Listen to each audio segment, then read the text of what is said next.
Let's go! Savage Shamans, welcome back to the channel. My name is Sumit Chatterjee from the Flow Zone Academy.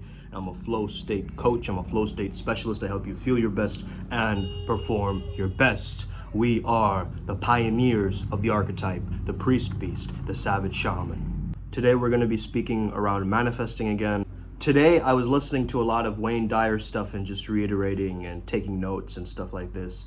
And I came across some fascinating concepts that I wanted to filter through my perception, let's say, from Wayne Dyer to you guys. Now, I remember when I was first working with manifestation coaches at the time, Wayne Dyer was one of the names that came up with the book, I Can See Clearly Now. So if you haven't read I Can See Clearly Now, it is a pivotal book that is going to shift and transform the way that you experience life, okay? So highly recommended if you are on this channel to check that book out. So the idea comes from a place which talks about treating yourself like you already were what you'd like to become.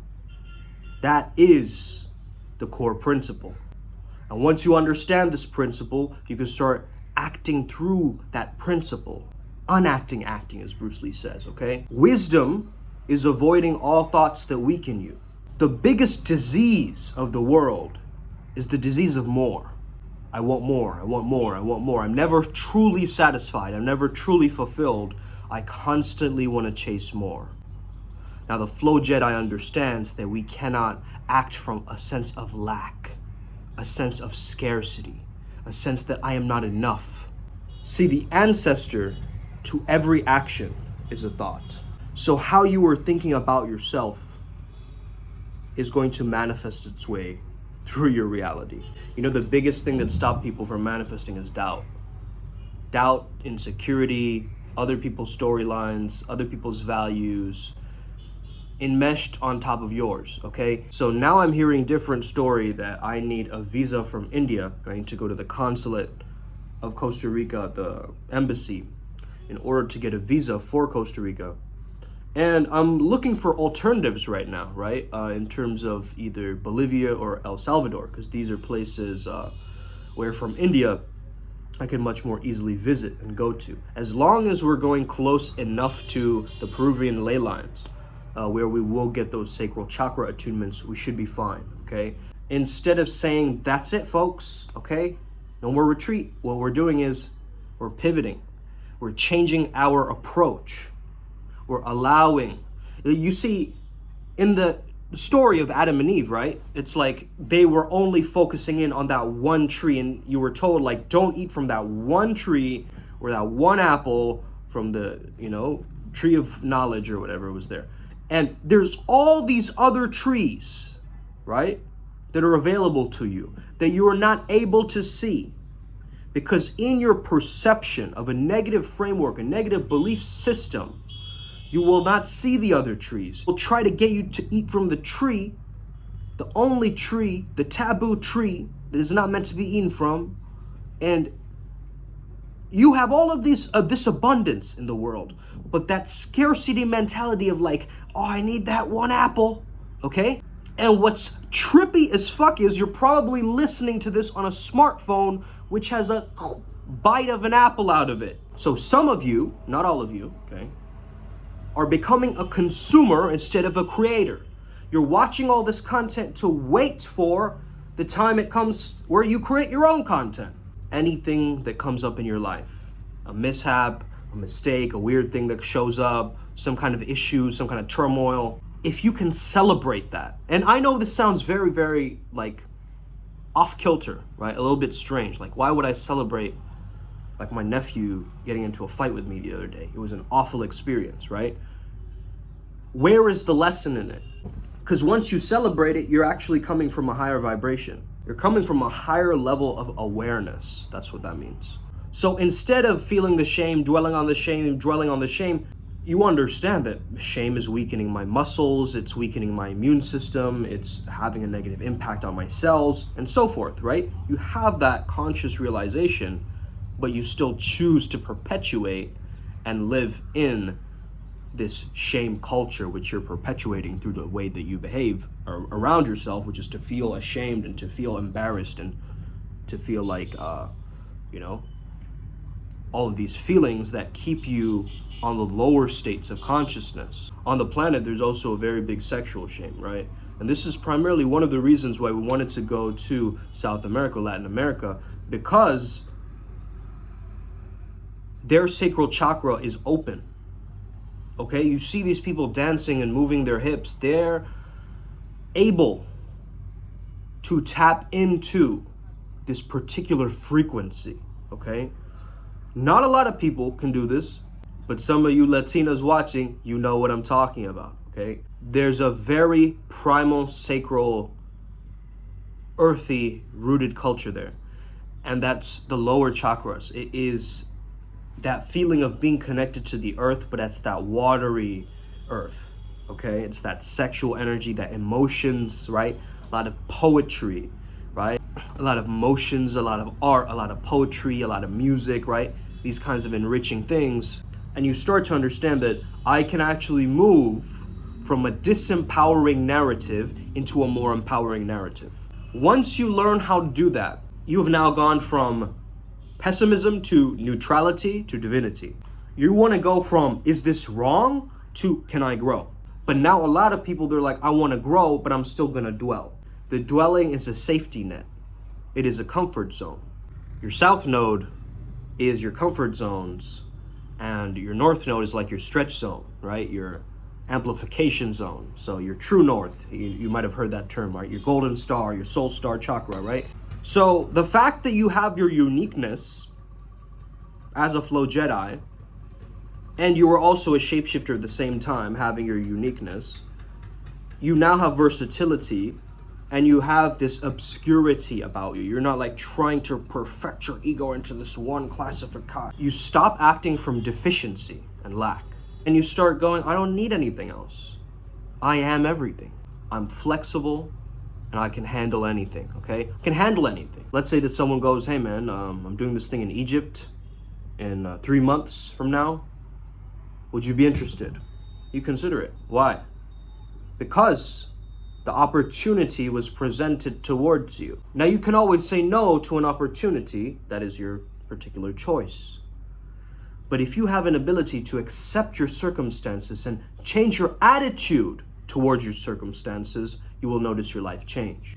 Because circumstances can stay the same, but if you notice your attitude starting to change about your circumstances, now you're truly in the driver's seat again. That essence, that consciousness has somewhere where it moves to. If you show up every single day to the universe and you're like, I'm ready to serve. What can I do to serve you today? The universe is gonna repeat that back like a mirror towards you. What can I do to serve you today, bro? So the imagery is like a I can do it feeling. With mental practice, it's a mental behavior of changing your imagery in your mind, right? Your visualization, because that's the reptilian part of your brain, right? That's the place, it's the most fastest towards your subconscious mind, you know? Whereas men are more so conscious and very upfront about their emotions. Women can be a little bit more concealed, a little bit more inconspicuous, subliminal, subconscious in the background, okay? With some emotion. So they could easily put on a more so a social mask than a man can, okay? So what comes out of you must have been inside of you, okay? So if someone makes fun of you and you respond with hatred, there was hatred inside of you. That person was just your awakener of that hatred. So they actually revealed to you what was already inside of you that you couldn't see yourself. Isn't that a gift? Thank you, bro. So I thank all my haters. I thank everybody because they have given me another opportunity to win. Because if someone says, you're stupid, and you turn around, bro, that's you. You're the one who believes you're stupid. You turned around. Maybe they weren't even calling you, but you assumed they were calling you. You see what I'm saying? Someone calls your name and you turn around like a slave immediately. You don't bask in your glory. You don't allow yourself to kind of take it in, you know? Yeah. You know what? I'll get back to that later. Cool. Right? You don't allow yourself that grace. You go for the polarized thing. Look, I want you to take all of the cognitive distortions, right? and make them into cognitive advancements. Do this with me, right? Polarized thinking. What's another way of thinking of that? Instead of black and white thinking. Gray area thinking, sometimes. Okay? Now, you don't want to use this when making decisions, obviously, but you want to use it in the right context, when things are getting too extreme or too intense to one side of the pole. Because if you are very extreme on one side of the pole, that other side can actually become a medicine for you, you know? Where it pulls you slightly in, it can slowly heal a little bit of the intensity or that burnout feeling that's happening as you're moving to one side of the pole of the duality, okay? And of course, this does get very dense, so I'm trying to simplify all of this in the best way that I can. Say that you disqualify the positive experiences that happen in your life. You're like, oh yeah, that was just pure luck, or that was a fluke. What if you could qualify the positive experiences in your life and you practice doing that, right? So just take the opposite of the cognitive distortion and start thinking like that. Instead of thinking in glitches, you're thinking advanced. It's like the evolved way of thinking about things, you see? I would say the evolved way of thinking about things is that the thoughts do create the reality, and you being more conscious of the thinking allows the thinking and the imagery in the back of your mind really start to function and benefit you. Now, if you have the backing of subliminals and all the subconscious work and the hypnosis and the meditations and all of this stuff that we're doing at Primal Sutra, at Flow Zone Academy, you understand that what you put out comes back to you, right? You know that what you put out comes back to you. I mean, law of attraction coaches have been saying this for decades, right? The main message of today's video is don't sell your soul for clout, okay? First of all, selling your soul to the devil is not even a real thing, okay?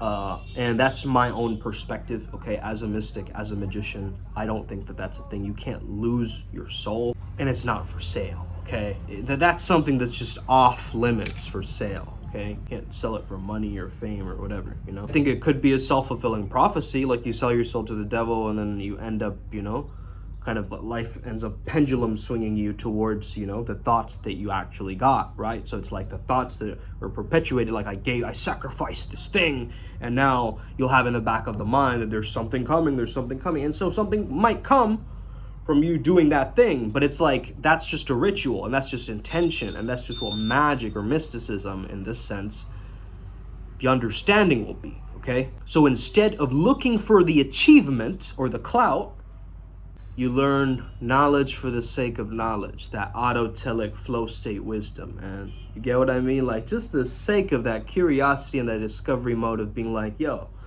I wonder what this thing is today, you know? And I love learning, man. I love watching videos, learning, teaching you guys. It helps me to learn better as well. And so I'm double learning as I'm teaching you right now, you see? I don't like the word goals. I don't like the word plan. I don't like all of these mainstream normie words.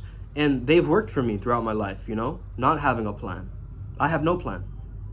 Okay, I just show up as me, clean, pure, open consciousness, rather than being filtered with all this different things in the background. They're like pulling and like kind of, you know, adjusting like puppet strings. It's like, it's not the snake bite that kills you, right? It is the venom over time that slowly will start to take its effect on you. So you got to take the venom out, okay? And the venom is that negativity that can grow like a seed. Show up without a plan. It's going to be more exciting, more adventurous. Be your best. Be your absolute best. Or ask yourself the question of, who do I need to be in my next moment? Who do I need to be in my next moment? That's it. That's all. Not what do I need to do, because you have 1,000 different things to do. I can already tell you have so many things to do. You're just not doing them. But when you're in the beingness, the doingness is automatic, baby. Okay? Now-ness is the purest form of sanity. Bang, bang. The person who listens the most actually has the most inner authority, because they're okay with other people's expressions. I think personally, I have a very good tolerance level with other people's BS, because I understand how people treat you is their karma. How I'm gonna react to that is my karma. But listen, man, I see God in the most obscurest of people.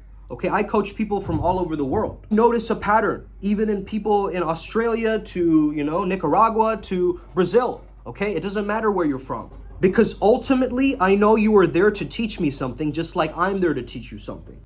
Once I come from that framework and that understanding, that wisdom and knowledge is gonna be revealed to us. All we got to do is stop painting this picture and really start talking about it, expressing it. Get into that genius instinct mode where you're just acting from that sense of not even knowing, but it's like that resistance has dissolved all of a sudden, right? It's not like that sense of like, I wonder if, but we could also, and I don't know if, all these doubts, kind of creeping in and allowing itself to be known, like, hey, look at me, I'm the kid, I'm the annoying kid in the back of the classroom. That's like, hey, look at me, pick me, teacher. It's like, yo, the universe doesn't like that kid, I know the answer. You know the answer, Jimmy. Okay, that's the universe to you right now. You're like so in scarcity, so in lack that you're like, I need to get there the fastest, I need to get there the most. I have everything that I need right now, bro. You get that? I have everything that I need right now. Everything. I don't need anything else. I'm good. Everything else is a bonus. My state of mind is first. Everything else is a bonus. It's like, oh, you got me a paycheck, cool. You give me an extra tip with that? Okay, cool, man. Thank you. That's what the universe is giving you. You already have your core needs met because you understand. If the 6 core needs are certainty and variety, right? Significance and love and connection, okay? And growth and contribution. Now, for me personally, I'm just telling you mine. It's variety, significance, and I would say it's a mix of growth and contribution in between. So my spiritual needs of growth and contribution, I would say, definitely interchange between my passions and my purpose. So my passions is more about me, and my purpose is more about we. Okay? However, I interchange between both of those. So I'm not saying that it's one or the other in terms of my spiritual needs, okay? Maybe I'm in a phase of my life right now where I still need to grow in order to get to that contribution much later on in my years where I'm just contributing and I'm focusing less on my personal growth, right? But right now, I'm driven by that growth. You see what I'm saying? I'm driven by seeing the transformation happen. And you guys are seeing the transformation happen too, And I'm seeing my body very differently. And there's a very trippy thing that tends to happen when you're going on a self-improvement journey and you notice changes. There will be times where you feel like self-sabotaging, right? You do it for a week and then you quit. But this is why you need to be around people who push you. And you also need to have a very sharp state of mind. Your mind has got to be like, yo, let's go. The most dominant voice in your mind has to be the inner voice of inner authority. So if your voice of inner authority sounds like a little bitch, right?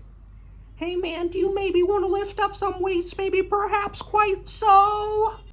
It's like caveman mode, bro. You're just like, me, Jim, right? You just go. You stop thinking so much. You stop going into the mental world and trying to formulate these fabricated, unique experiments, and you start going. You get what I mean?